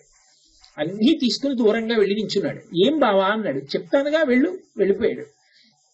పైకి పతాకం వంక చూసి స్వామి హనుమా నిష్క్రమించండి అన్నాడు. వెళ్ళిపోయారు. తాను ఒక పెద్ద దూకి వెళ్ళిపోయాడు కృష్ణుడు. రథం భగ్గున కాలిపోయింది. ఆశ్చర్యపోయాడు అర్జునుడు. బావా రథం ఎందుకు కాలిపోయింది అలా అని అడిగాడు. ఇప్పుడేమిటి, ఎప్పుడో కాలిపోయింది. భీష్మ ద్రోణ కృపాచార్యాది వీరులు ప్రయోగించినటువంటి బాణ పరంపరలకి నశించిపోయింది. ఎక్కడ నువ్వు కాలిపోతావు అని కురుక్షేత్రం అయిపోయే వరకు ఆపాను రథాన్ని. ఇప్పుడు అయిపోయింది కాబట్టి కాలిపోవడానికి అనుమతించాను. ఇప్పుడు నాకు చెప్పండి, పాండవుల విజయం ఎక్కడుంది? కృష్ణానుగ్రహంలో ఉంది. కృష్ణానుగ్రహం ఎందువల్ల వచ్చింది? ధర్మము వల్ల వచ్చింది. ఇదే శంకరాచార్యుల వారు శివానంద లహరిలో అంటారు, గభీరే కాసారే విశితి విజనే ఘోర విపిని విశాలే శైలే చ భ్రమతి కుసుమార్థం జడమతి సమర్ప్యై చేతస్సరసిజముమానాద భవతే సుఖేనావస్థాతుం జనైః న జానాతి కిమహో. ఏదో 1,00,000 బిల్వార్చన చేసేసానండి, 1,00,000 కమలాలతో పూజ చేసేసానండి అంటే నేను పూజలు చెయ్యొద్దు అని నిరుత్సాహపరచట్లేదు. అవి చేసేస్తే లొంగిపోయేంత అమాయకుడు ఏం కాదు పరమేశ్వరుడు. ధర్మాన్ని చూసి అనుగ్రహిస్తాడు. అసలు ఆయన వృషభవాహనారూఢుడు. ఆ వృషభం ధర్మం. అందుకే మీరు ఏ పురాణంలో చదవండి, ధర్మదేవత వృషభ రూపంలో వస్తుంది, భూదేవత భూరూపంలో వస్తుంది. ఆయన ధర్మాన్ని అధిరోహించి తిరుగుతుంటాడు. పరమశివుడికి పరమ ప్రీతి పాత్రులు ఎవరు అంటే ధర్మాత్మలు. ఎవడు ధర్మాన్ని పట్టుకున్నాడో వాడంటే శివుడికి అంత ప్రాణం. ఎవడు ధర్మాన్ని పట్టుకున్నాడో వాడంటే రాముడికి అంత ప్రాణం. మీరు అసలు సనాతన ధర్మంలో వాంగ్మయాన్నంతటి పిండేస్తే 2 అక్షరాలు ధర్మం అంతే. ఆ ధర్మాచరణం కోసమే వాంగ్మయం అంతా వచ్చింది. త్రేతాయుగంలో ఉన్నటువంటి రామచంద్రమూర్తి ఈ భూమండలం మీద నేను కొంతకాలం ఉంటాను అని చెప్పి ప్రతిజ్ఞ చేశాడు. ఉండి వెళ్ళిపోయాడు. వెళ్ళిపోయిన త్రేతాయుగం అయిపోయింది, ద్వాపర యుగం అయిపోయింది, కలియుగం వచ్చేసింది. అయినా కూడా రామనామం రామ కథ అలాగే ఉండిపోయాయి అంటే కారణం, దాని గొప్పతనం ఎక్కడుంది అంటే ధర్మాచరణమునందున్నది. అందుకే రామో విగ్రహవాన్ ధర్మ సాధు సత్యపరాక్రమ అంటాడు మారీచుడు. రాముడు అంటే రాశీభూతమైన ధర్మమే. ధర్మమును పాటించేవాడి జోలికి ఎవరు వెడతాడో, ధర్మాన్ని పాటించేవాణ్ణి పాడు చెయ్యాలని ఎవడనుకుంటాడో వాడు ఉత్తర క్షణం భగవద్విరోధి అవుతాడు. భగవంతుడికి తేలికగా శత్రువు కావాలన్నా, భగవంతుడికి తేలికగా మిత్రుడు కావాలన్నా శాస్త్రం 2 మార్గాలు చెప్పింది. కనీసం ఎన్ని తప్పులు చేసినా నువ్వు భగవంతుని యొక్క అనుగ్రహం పొందాలని కోరుకున్నవాడవైతే ధర్మాత్ముడు భగవద్భక్తుడైనటువంటి వాడితో స్నేహాన్ని పెట్టుకోవడంలో అరమరిక పొందవద్దు. ఏ కారణానికి అటువంటి వాడితో స్నేహాన్ని విడిచిపుచ్చుకోకు. ఎందుకని అంటే ఒక భగవద్భక్తుడితో సంబంధం ఉందనుకోండి, అది భగవంతుని యొక్క అనుగ్రహానికి కారణం అవుతుంది. మీరు మహాభారతం చదివితే పెనువేప వ్యక్తి ఎవరంటే ధృతరాష్ట్రుడు. అసలు ఆయన మాట్లాడిన మాటలు చదువుతుంటే ఒళ్ళు మండిపోతుంది. నిజంగా వీడా పెద్దరికమే. ధృతరాష్ట్రుడికి కళ్ళిచ్చి విశ్వరూప సందర్శనం చేయించాడు కృష్ణుడు. ఏ కారణానికి? ఒక్కటే కారణం. తప్పో ఒప్పో రాత్రి అందరూ పడుకున్నాక విదురుణ్ణి పిలిచేవాడు. పిలిచి, విదురా నిద్ర పట్టట్లేదయా, ఏమైనా మంచి మాటలు చెప్పునాలుగు అనేవాడు. అంటే వెంటనే విదురుడు అనేవాడు నలుగురికి నిద్ర పట్టదు రాత్రి. ఒకటి దీర్ఘరోగికి, శరీరం వ్యాధిగ్రస్తం అయితే నిద్ర పట్టదు. 2 పరుల సొమ్ము దొంగిలించాలన్న ఆలోచన ఉన్నవాడు, లేదా పరుల సొమ్ము దొంగిలించడానికి ప్రయత్నం మీద ఉన్నవాడు. 3 పరస్త్రీ యందు కాంక్ష ఉన్నవాడు. 4 విపరీతమైనటువంటి పాపబుద్ధి కలిగినటువంటి వాడు. ఈ నలుగురికి రాత్రి వేళ నిద్ర పట్టదు. ఈ 4 నువ్వు ఏ జాతికి చెందినవాడివని అడిగేవాడు నిర్భయంగా. విదురా, నేను మొదటి జాతికి చెందినవాణ్ణి. నా తమ్ముడి బిడ్డల రాజ్యం ఎలా నా కొడుకులకి ఇప్పిద్దామా అని చూస్తున్నాను, అందుకే నిద్ర పట్టదు మంచి మాటలు చెప్తూ అనేవాడు. ఎంత నిలదీసి కడిగి చెప్పనివ్వండి వినేవాడు. విదురుడు లేకపోతే ఉండలేడు. అందుకే మీరు ఆరణ్య పర్వం చూస్తే ఒకప్పుడు కోపం వచ్చి వీరుడిని పంపించేశాడు. ధర్మాత్ములకి బెంగ ఏమిటండి? ధర్మం నమ్ముకున్న వాడికి బెంగ ఏమిటి? మీరు రావద్దండి అంటే ఆయన కుంగిపోతాడా? ఆయనకి కుంగి ఏమిటి? భగవంతుణ్ణి నమ్ముకున్న వాడికి ఎక్కడున్నా సంతోషమే. యోగరతోవా భోగరతోవా సంగరతోవా సంగవిహీన యస్య బ్రహ్మణి రమతే చిత్తం నందతి నందతి నందత్యేవ. ఏం చేస్తున్నా వాడు పరమశివుణ్ణి తలుచుకుని పొంగిపోతుంటాడు. వాడికి బెంగ ఏమిటి? అందుకే విదురుడు వెళ్ళిపోయాడు పాండవుల దగ్గరికి. అలాగేలే వెళ్ళిపోతాను, పెద్ద కష్టమే ఏమిటి, అక్కడికే పోతానన్నట్టు వెళ్ళిపోయాడు. ఈయనకి నిద్ర పట్టడం మానేసింది. ధృతరాష్ట్రుడు ఏడుస్తున్నాడు, తప్పైపోయిందన్నాడు, దీన్ని రమ్మంటున్నాడని మళ్ళీ విదురుడిని తెచ్చుకున్నాడు. ఆ విదురుడి దగ్గర తప్పు ఒప్పుకునేవాడు, విదురుడితో స్నేహం పెట్టుకున్నాడు. ఇది పెట్టుకున్నందుకు సత్సంగం ఉంది కాబట్టి నా విశ్వరూప దర్శనం చెయ్యడానికి అనుగ్రహం ఇస్తున్నానని కళ్ళిచ్చి దర్శనమిచ్చాడు. భగవద్భక్తులతోడి సంగము దొరకమంటే దొరికేది కాదు. అది వదులుకోకు జీవితంలో. అందుకే సత్సంగత్వే నిస్సంగత్వం, నిస్సంగత్వే నిర్మోహత్వం, నిర్మోహత్వే నిశ్చలతత్వం, నిశ్చలతత్వే జీవన్ముక్తి. భగవద్భక్తులతో విరోధం పెట్టుకోవడం భగవంతుని యొక్క విరోధానికి చాలా తేలికైన మార్గం. భగవద్భక్తులతోడి సహవాసము భగవంతుని యొక్క అనుగ్రహమునకు ప్రధాన హేతు. భగవద్భక్తులతోటి విరోధము భగవంతుని యొక్క విరోధమునకు ప్రథమ హేతు. అందుకే శంకర భగవత్పాదులంతటి వారు సత్పురుషులతోటి సంగమును పెంచుకోండి అని శాసనం చేసి మరీ మాట్లాడతారు. ఆ ధర్మానురక్తి లోకమునందు కలగాలి. ఇక మీరు ఎన్ని రక్షక భట వ్యవస్థలు పెట్టండి, ఎంతమంది పోలీసుల్ని పెట్టండి, ఎంతమంది గూఢచారుల్ని పెట్టండి, భగవద్గీత మీద ప్రమాణం చేసి నిజం చెప్తున్నాను అంటూ అబద్ధం చెప్తే ఎవరు పట్టుకోగలరు? అసలు లోకములో శాంతి అన్న మాటకు అర్థం ఇది అంటే ధర్మాచరణమే. ఎవడి ధర్మం వాడు ఆచరించాడు అనుకోండి, లోకంలో శాంతి భద్రతలకు లోటు ఉండదు. అందుకే భక్తి అన్న మాటని మౌఢ్యంతో ఆలోచించవద్దు అని చెప్తారు. భక్తి అన్న మాటకు అర్థం గుడిలోకి వెళ్ళండి, ప్రదక్షిణం చెయ్యండి, పూజ చెయ్యండి, నాలు పెట్టండి, నోములు చెయ్యండి, వ్రతాలు చెయ్యండి, తప్పని నేను అంటలేదు. భగవంతుడు ఎలా బ్రతకమన్నాడో అలా బ్రతకడం ధర్మం, అలా బ్రతకడం భక్తి. అంతేకాని భగవంతుడు ఎలా బ్రతకమన్నాడో అదొక్కటి విడిచిపెట్టేసి గుళ్ళు కట్టాను, గోపురాలు కట్టాను, ధార్మికమైన భక్తి అది ఈశ్వరుడు సంతోషించడానికి హేతువు అని శాస్త్రములు తీర్పు చెప్పవు. భక్తి అన్న మాటకు అర్థం ఏమిటంటే ధర్మమే. అందుకే ఆయన చెప్పినట్టు నేను బ్రతుకుతున్నప్పుడు నాకు ఎందుకు రక్షణ ఉండదు అన్న ధైర్యం ఎక్కడి నుంచి వస్తుంది అంటే ధర్మమా అన్న భక్తిలోంచే వస్తుంది. భక్తి ఉందనుకోండి, రెండు ఉంటాయి. ఇవి రెండు పరస్పర విరుద్ధ విషయాలు. నిజానికి ఒకటి పిరిగితనం ఉంటుంది, రెండు ధైర్యం ఉంటుంది. నేను ఈ మాట అన్నప్పుడు మీకు అయోమయంగా ఉంటుంది. ఇది పిరిగితనం ఉండడం ఏమిటి, ధైర్యం ఉండడం ఏమిటి? ఉంటే పిరిగితనం ఉండాలి, లేకపోతే ధైర్యం ఉండాలి. పిరిగితనం ధైర్యం రెండు ఒక్కసారి ఎలా ఉంటాయి? భగవద్భక్తి కలిగిన వాడికి ఒక పిరికితనం ఉంటుంది, హెల్దీ ఫియర్ అంటారు. అది ఆరోగ్యవంతమైన భయం. ఏమిటా భయం అంటే, నేను ఒక తప్పు చేస్తే ఎవడైనా చూశాడా చూడలేదా సంబంధం కాదు. నేను ఒక పని చేసేటప్పుడు ఈశ్వరుడు ఒకడున్నాడు. కంచి కామకోటి పీఠాధిపత్యం వహించిన మహాపురుషులు చంద్రశేఖరేంద్ర సరస్వతి స్వామి వారు ఒకప్పుడు భిక్షావందనం చేసి భోజనం పెట్టారు.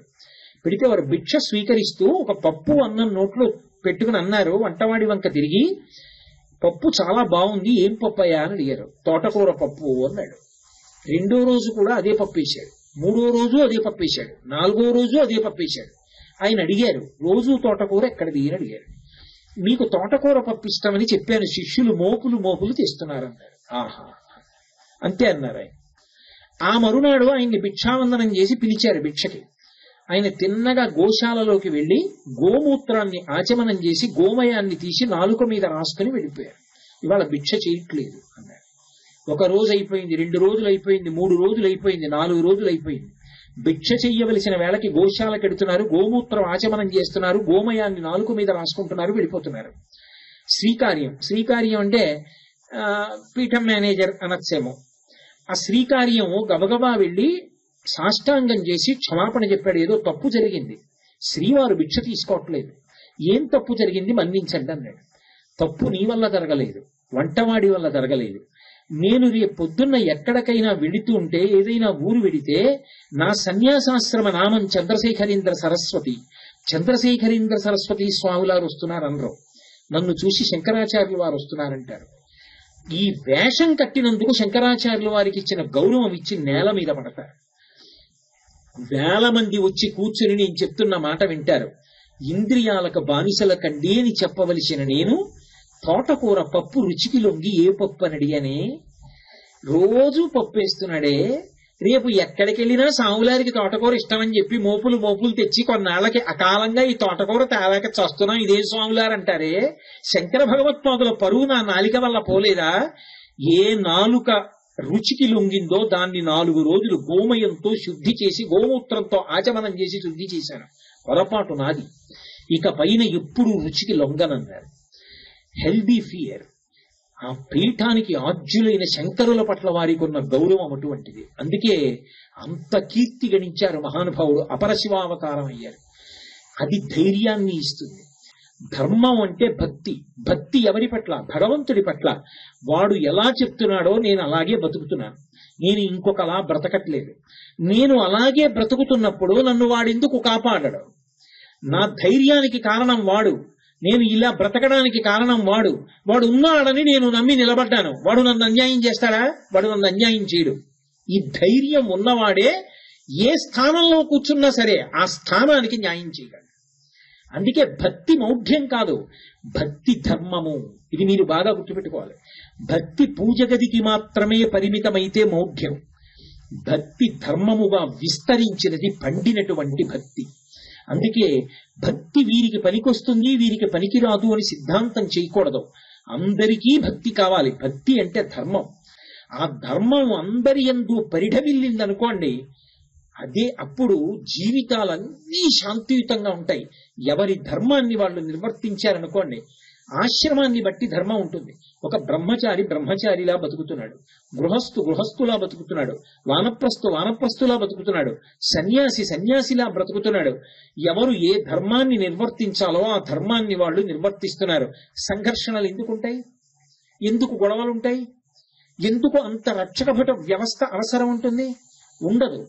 ఎప్పుడైతే ధర్మము లుప్తమైపోయిందో, మీరు ఎన్ని శాసనాలు పెట్టండి, ఎంత కష్టపడండి, ఏం చెయ్యండి, వ్యక్తులు శాంతిగా బ్రతుకుతారన్న హామీని ఇవ్వడం మాత్రం కష్టమైపోతుంది.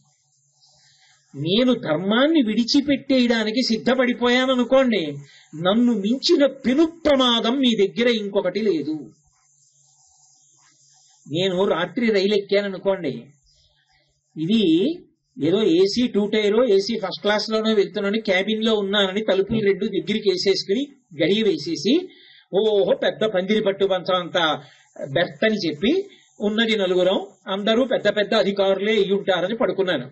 పోనీ ఇంకొకరు ఎందుకు 3 పడుకున్నారు, నేను పడుకున్నాను. కానీ నాలో ఉంది దొంగ బుద్ధి. ఏసీ ఫస్ట్ క్లాస్ లో ఎక్కి ప్రయాణం చేసేవాళ్ళంటే ఆ మాత్రం ఈ మాత్రం లేని వాళ్ళు కారు. మెళ్లల్లో ఉండకుండా ఉండరు, వేళ్లకుండకుండా ఉండరు. కాబట్టి ఎంత చక్కగా ఉంటుందో దొంగతనానికి, తలుపు వేసేసి ఉంటుంది. కాబట్టి చడి చప్పుడు ఉండదు. రాత్రి 1 రుమాలు 3 బుక్కులకి చూపిస్తే చాలు, ఎంతైనా దొరకచ్చు అని నేను ఎక్కాననుకోండి. వాళ్ళ 3కి ఏం తెలుస్తుంది? ఇప్పుడు నా అంత ప్రమాదకారి ఎవరైనా ఉన్నాడా అక్కడ?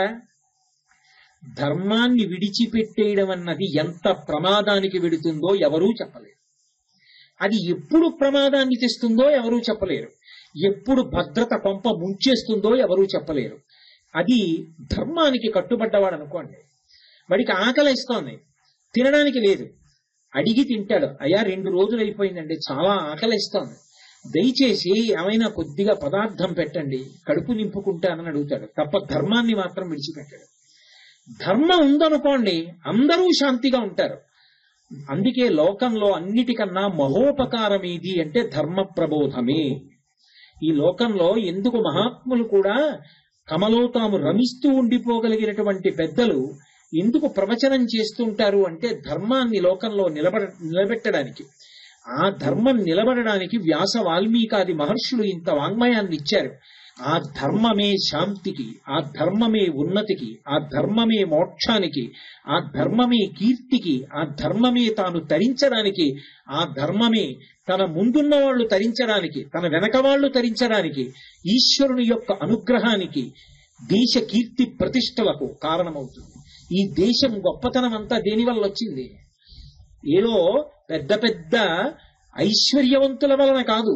ఈ దేశానికి గొప్పతనం ఎందుకు వచ్చింది అంటే, ఇక్కడ పుట్టినటువంటి మహర్షులు త్యాగే నైకే అమృతత్వమానసు, దాచుకోవడం కాదు పంచిపెట్టేయడం వల్ల అమృతత్వాన్ని పొందుతాడని నిలబడిన మహర్షులున్నారే, వాళ్ళ పాద స్పర్శ చేత ఈ గడ్డకింత గొప్పతనం వచ్చింది. ధర్మాన్ని పాడు చేసేయడం లోకానికి సర్వనాశనాన్ని కల్పించడం. అందుకే ఏది చెయ్యండి అది ధర్మాన్ని నిలబెట్టేదవ్వాలి, ధర్మాన్ని ప్రోధి చేసేదవ్వాలి, అవతల వాడిలో ధర్మమునందు అనురక్తి కల్పించేదవ్వాలి తప్ప ధర్మాన్ని విడిచిపెట్టి నువ్వు బ్రతకగలవు, సంతోషపడగలవని చెప్పేది ఏదైనా కూడా లోకాన్ని పాడు చేసేదే అవుతుంది. మనుష్యుని యొక్క ధర్మమునందు అనుష్ఠాన బలం పోతే ప్రకృతి యొక్క ధర్మము, ఋతుధర్మములు పోతాయి.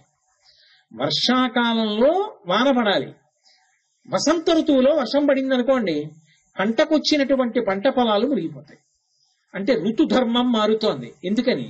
ఋతువుది తప్పు కాదు, తప్పు మనది. మనం ధర్మాన్ని వదిలిపెట్టాం. మనం ధర్మాన్ని వదిలిపెడితే ఋతుధర్మం మారుతుంది, ప్రకృతి యొక్క ఆగ్రహం అక్కడ ప్రారంభం అవుతుంది. భూమాత కదులుతుంది. ఎందుకు కదులుతుంది అని చెప్పిందంటే, రామాయణంలో దిగ్గజములను ఉంటాయి. దిగ్గజములంటే అన్ని వైపులా మోస్తుంటాయి భూమిని ఏనుగులు. వాటికి చాలా తలకాయ ఇబ్బందిగా చికాకుగా అనిపిస్తుంది. దేనికి అంటే, ధర్మ వ్యతిరేకంగా బతికే వాళ్ళ సంఖ్య పెరిగిపోతే భూమికి భారం. అప్పుడు ఆవిడ బాధపడితే ఏనుగులకి భారంగా ఉంటుంది. ఏమిటో పాపం ఈవిడ్ని ఇలా ఇబ్బంది పెడుతున్నాం ఇలా అంటుంది తల. ఆ ఏనుగు తల కదిపితే భూకంపం వచ్చిందని చెప్పారు వాల్మీకి మహర్షి. ధర్మమే ఆధారము. సమస్త జీవన విధానమునకు, శాంతికి, అభ్యున్నతికి ధర్మము వినా వేరొకటి లేనే లేదు. అటువంటి ధర్మాన్ని ఎంత కాలం పట్టుకుంటామో అంతకాలం అభ్యున్నతి అన్న మాటకి అనుమానం లేదు. ధర్మో రక్షతి రక్షితః. ధర్మాన్ని రక్షించండి అంటే దాని అర్థం ప్రసంగాలు చెయ్యండి అని కాదు. ఆశ్రమ ధర్మము అంటే మహానుభావుడు కామకోటి పీఠాధిపత్యం వహించిన చంద్రశేఖరేంద్ర సరస్వతి మహాస్వామి 92 సంవత్సరాల వయస్సులో సన్యాసాశ్రమ ధర్మానికి వాహనం ఎక్కనని ముందు వెళ్ళిపోతున్న రిక్షాని ఎడం చేత్తో పట్టుకుని కుడి చేత్తో కాషాయ దండాన్ని పట్టుకుని వదులుగా కట్టుకున్న బట్ట జారిపోతుందేమో అన్నట్టుగా నియమపాలనం వల్ల లోపల ప్రేగులు మడతలు పడిపోతే ఉరప్పంజలంలా శరీరం అయిపోతే విభూతి ఇలా పులువుకుని ఇంత కుంకంబొట్టు పెట్టుకుని సత్యదండం పట్టుకుని రిక్షా పట్టుకుని నడిచి వెళ్ళిపోతుంటే, మామూలుగా నడవలేక వెళ్ళిపోతుంటే ద్రవిడ దేశంలో అట్నుంచి వస్తున్న బస్సులాపి బస్సుల్లోంచి కిందకి దిగి చెప్పులిప్పి రహదారికి రెండు వైపులా నేల మీద పడుంటే మధ్యలోంచి మహాస్వామి రిక్షా పట్టుకుని వెళ్ళేవారు. అటువంటి ధర్మాత్ముడు కాబట్టే శరీరం విడిచిపెట్టేసిన తరువాత, వారు బ్రహ్మీభూతులైపోయిన తరువాత కూడా పైన చొక్కాతో కానీ బనీన్తో కానీ ఆయన శరీరాన్ని చూసిన వాడు కూడా లేడు. అంతే ధర్మాన్ని లోకం పాటించింది. ఎవడు ధర్మాన్ని పాటిస్తాడో వాడి యందు ఆ తేజస్సు నిలబడుతుంది. ధర్మాన్ని పట్టుకున్నవాడు ఎక్కడ ఉన్నాడో అక్కడ శాంతి ఉంటుంది. ఒక్కొక్క ధర్మాత్ముడు బ్రతికినటువంటి ఇల్లు దేవాలయమై బారులు తీరుతారు ఆయన్ని చూడడానికి. ఆయన ఉన్నందుకు, ఆయన తిరిగినందుకు అటువంటి ప్రకంపనలు ఉంటాయి ఆ ఇంటికి. అక్కడికి వెళ్ళేటప్పటికి మీకు తెలియకుండా ఏదో మనశ్శాంతి ఉంటుంది. ఆయన మాట్లాడితే మనశ్శాంతి, ఆయన దగ్గర కూర్చుంటే మనశ్శాంతి. మళ్ళీ ఆయన వెళ్ళిపోయాడు అనుకోండి, మీకు అబ్బా చాలు సంతోషంగా గడిపాను ఆయనతో గంట అనిపిస్తుంది. మళ్ళీ ఎప్పుడు కలుద్దామా అనిపిస్తుంది. ఒకప్పుడు మహా ఉన్మాది అయినటువంటి వ్యక్తి ఒక క్షణం ఆయన పడుకోడు కూడా. స్లీపింగ్ పిల్స్ అంతకన్నా వేస్తే చచ్చిపోతాడు మనిషి. అన్ని స్లీపింగ్ పిల్స్ వేసినా పడుకునేవాడు కాదు, అసలు ఊగిపోతుండేవాడు, అంత ఉన్మాదం. ఆయన్ని అరుణాచలం తీసుకొచ్చారు రమణ మహర్షికి చూపిద్దామని. అతన్ని 10 మంది కలిపి కాళ్ళు చేతులు పట్టుకుని రమణ మహర్షి ఆశ్రమంలోకి తీసుకెళ్లారు. భగవానులు సోఫాలో ఇలా పడుకుని ఉన్నారు. ఆ గడప దాటించి లోపలికి తీసుకెళ్లారు. ఊగిపోతున్నాడు. ఆయనేం కదలలేదు. లోపల ధ్యానంలో ఉన్న వాళ్ళందరికీ భంగం అయిపోయింది. ఇలాగే చూస్తున్నారు ఆయన. ఆ లోపలికి వచ్చిన వ్యక్తి ఊగిపోతూ ఇలా చూశాడు రమణల వంక. ఆయన ఇలా చూశారు అంతే. ఒక్కసారి నీరసపడిపోయిన వాళ్ళ కూర్చున్నాడు.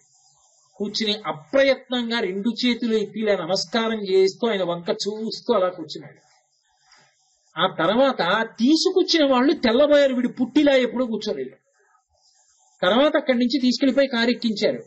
కారెక్కించే వరకు కూడా ప్రశాంతంగా ఉన్నాడు. తర్వాత మళ్ళీ ప్రారంభం. ఇది దేశం సాధించిన గొప్ప విశేషం. ధర్మాన్ని పట్టుకున్న వాడి విషయంలో పుట్టుకతో శత్రుత్వం ఉన్న ప్రాణులు మిత్రులైపోతాయి వాళ్ళు ఉన్న చోట. శృంగేరిలో శంకరుల పీఠం ఎందుకు పెట్టారండి? పావు కనపడితే కప్ప మింగేస్తుంది. మంచి మండు వేసవిలో కప్ప ఎగరలేక నేల కాలిపోతుంటే అక్కడ నిలబడితే నాగుపాము వచ్చి పడక పట్టి సేద తీర్చింది. శంకరుడు దివ్య దృష్టితో ఆలోచించారు, ఎందుకు పరస్పర విరుద్ధ స్వభావం ఉన్న ప్రాణులు ఒకదాన్నొకటి రక్షించుకుంటున్నాయని. ఓ ఋష్యశృంగుడు త్రేతాయుగంలో ఇక్కడ తిరిగాడు. ఇప్పటికీ ఆ ప్రకంపనలు ఉన్నాయి. అంతే, అక్కడ పెట్టారు సరస్వతీదేవిని తీసుకెళ్లి. శృంగేరి పీఠం పెట్టారు. అక్కడ వరకు ఎందుకండి? భగవాన్ రమణుల ఆశ్రమంలో పాము పడగ విప్పి ఆడుకుంటూ ఉంటుంది. పక్కన నెమలి మెడ పైకెత్తి క్రాంఖణం చేస్తుంది. ఈ నెమలి పావుని చెనకదు, పావు నెమలిని చెనకదు. నేను భీమునిపట్నంలో సౌరీ ఆవిడ శరీరంతో ఉన్న రోజుల్లో ఆవిడ ఆశ్రమానికి వెళ్ళా.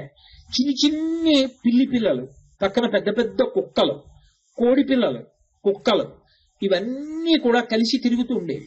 ఆవిడ నీళ్ళు ఎక్కడో పడుతున్నటువంటి, చప్పుడు వస్తున్నటువంటి శబ్దం ఇచ్చేటటువంటి ఒక క్యాసెట్ పెట్టుకుని ధ్యానంలో ఉండేవారు ఆవిడ. ఆవిడ యొక్క తపో తరంగాలకి ఆశ్రమంలో విరుద్ధ స్వభావం ఉన్న ప్రాణులు ప్రశాంతత పొందేవి. ఒక్క ధర్మాత్ముడు శరీరంతో ఉండి విడిపోతేనే అంత శాంతి ఉంటే, అందరం ధర్మాన్ని పట్టుకుంటే దేశం ఎలా ఉంటుంది? ధర్మ